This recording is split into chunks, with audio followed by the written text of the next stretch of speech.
How to make a 2024 collage in Instagram. Hello everyone, in this video I'm gonna show you how you can make a 2024 collage in Instagram. Firstly, open App Store or Google Play Store on your device. Now here, search for your Instagram app. Go to the search bar and look for Instagram. After you search for it, then look for any updates that may be available for your app.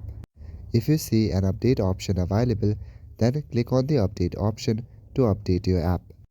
If not, then go back to your home page and open the app. On Instagram, make sure you are logged in to your account. Now here, tap on the plus icon at the bottom panel. Make sure you are in the story section. At the bottom left corner, tap on your gallery.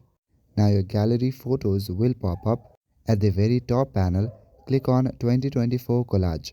Once you do that, then you can select your photos. Select photos that represent your 2024 year. Then click on the arrow icon and your collage has been made. You can drag the stickers and also set up your photos. Once you do that, click on your stories to put it out through your story. So that is it for this video. I will see you in the next one. Thank you.